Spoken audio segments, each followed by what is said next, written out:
Hello guys, કેમ છો બધા? તો હું આવી ગઈ છું મારો મિની વ્લોગ લઈને. અને મારા અવાજ ઉપર ધ્યાન ન દેતા, કેમ કે મને બહુ જ શરદી ઉધરસ થઈ ગઈ, એટલે મારો અવાજ બેહી ગયો છે. અને અમે ગયા હતા લાડવા ખાવા, ને આ જો મારી મહેંદી હચોડી મહેંદી વહી ગઈ, પણ તોય મને વ્લોગ બનાવવાનો તો ટાઈમ જ ન મળ્યો. અને પછી મેં કીધું હાલો હવે મહેંદી તો વહી ગઈ, આપણે એવું બાનવી નહીં કઢાય કે કામ બામ નથી કરવું. અને આજ તો નવી નવાઈ એવી થઈ ગઈ કે અમે 9 વાગ્યામાં જમી લીધું હતું, બાકી અમે 10-11 વાગ્યા જમવાવાળા હી. પછી જમી લીધું હતું ને, એટલે મેં કીધું સારું હાલો આજ તો વહેલા નવરા થઈ જાવ. તમારી મમ્મીએ તરબૂચ સુધારીને બેઠી, અને તરબૂચ તો એવું મસ્ત ઠંડુ હતું ને, મને શરદી હતી ને તોય કેટલું બધું ખાઈ ગઈ. પણ માંડ તરબૂચ ખાતી હતી ને ત્યાં મારો ભાઈ વચ્ચે આવ્યો તરબૂચ ખાવા. મેં કીધું હાલે તુંય ખાઈ લે, તમને બધાને ભાવે છે તરબૂચ? મને જરૂર કમેન્ટ કરજો.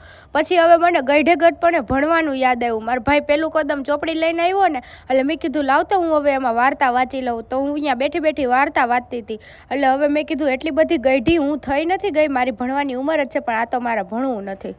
પછી મેં કીધું હાલો હવે આપણે કાંઈ ભણવાના હી નહીં, વાંચવાનું હી નહીં, એટલે કામ કરીએ.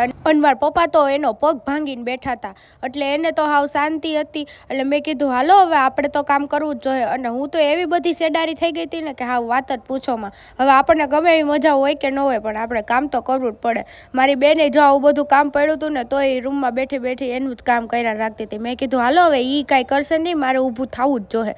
પછી ફાઇનલી હું હાવ નવરી થઈ ગઈ. એટલે મને એમ થયું કે હે ને અહીંયા લાવો હવે હું બેઠી બેઠી થોડીક વાર ફોન જોઈ લઉં. અને આજ તો મારા બેને મારી પહેલાં વાસણ ઉટકી લીધા હતા.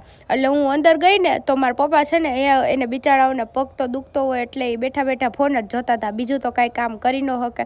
એટલે મેં કીધું હાલો હવે હું નવરી થઈ ગઈ હું ને, તો બેઠી બેઠી ફોન જોવાની તૈયારી કરું. ત્યાં તો અંદર રૂમમાં ગઈ ને તો મારી મમ્મી સૂઈ ગઈ હતી કપડાં હંકેલીને. મારા હાટું કપડાં હંકેલેલા રાખ્યા હતા કે હું કબાટમાં ગોઠવી લઉં. મેં કીધું લ્યો મારે તો આવું ને આવું હોય.